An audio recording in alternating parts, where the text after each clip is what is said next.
So this time, we're going back to Greece, specifically their oceans, and looking into both Poseidon and Amphitrite, two gods of water. Now, we have covered Poseidon in the past, but in a different context, so you'll have to refer to that lecture if you want to know that other side of him.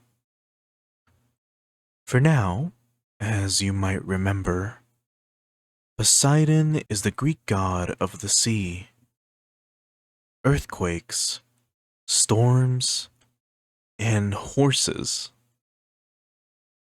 as well as being one of the 12 Olympian deities and brother to Zeus and Hades, born from the Titans Cronus and Rhea.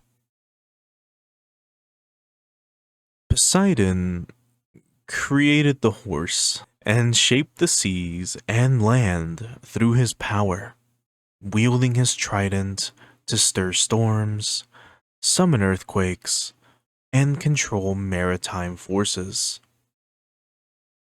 Now, Poseidon had a few rivalries with other gods, particularly Athena, over the patronage of Athens, and his anger towards mortals and gods who defy his authority often sparked divine conflicts, as you might remember.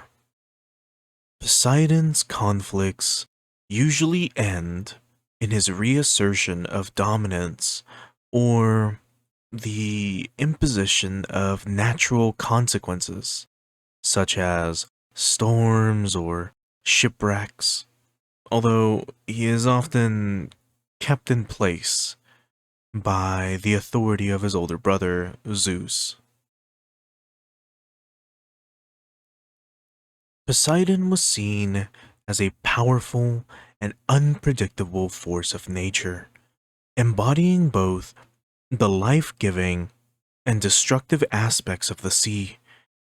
He was also invoked in rituals for things like safe voyages and agricultural fertility. He was the god of the ocean and everything, after all. Amphitrite, on the other hand, is the Greek goddess of the sea and wife of Poseidon. She was also one of the Nereids, the sea nymphs born from the union of Nereus and Doris. You might not remember these two individuals too much, but Nereus is an old primordial sea god, known as the Old Man of the Sea, while Doris was one of the daughters of the Titans Oceanus and Tethys. Amphitrite became queen of the seas through her marriage to Poseidon, presiding over marine life and symbolizing the calm and regal aspect of the ocean. Before their marriage, Poseidon's pursuit of Amphitrite, who initially resisted it, created this tension, as she was reluctant to accept a divine union, which led to her temporarily fleeing from the ocean.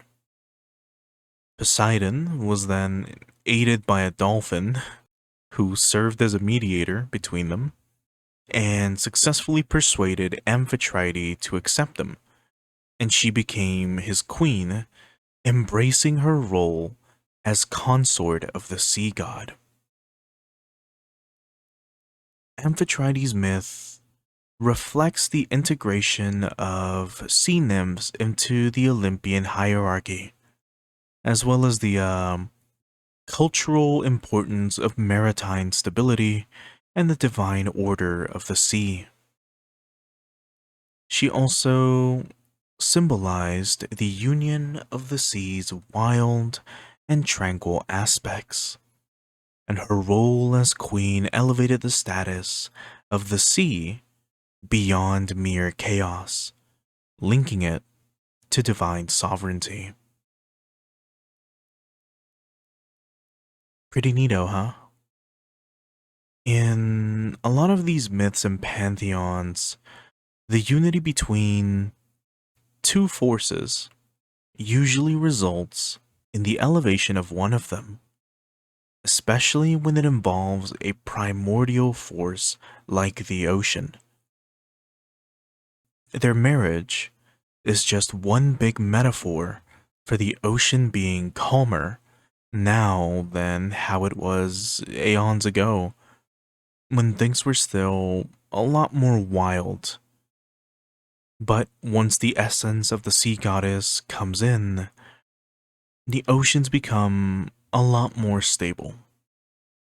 Of course, they can still be turbulent and untamed, but that's when Poseidon is quote unquote mad or something. Still, did you have fun? Well, I'm glad to hear you enjoy my ramblings.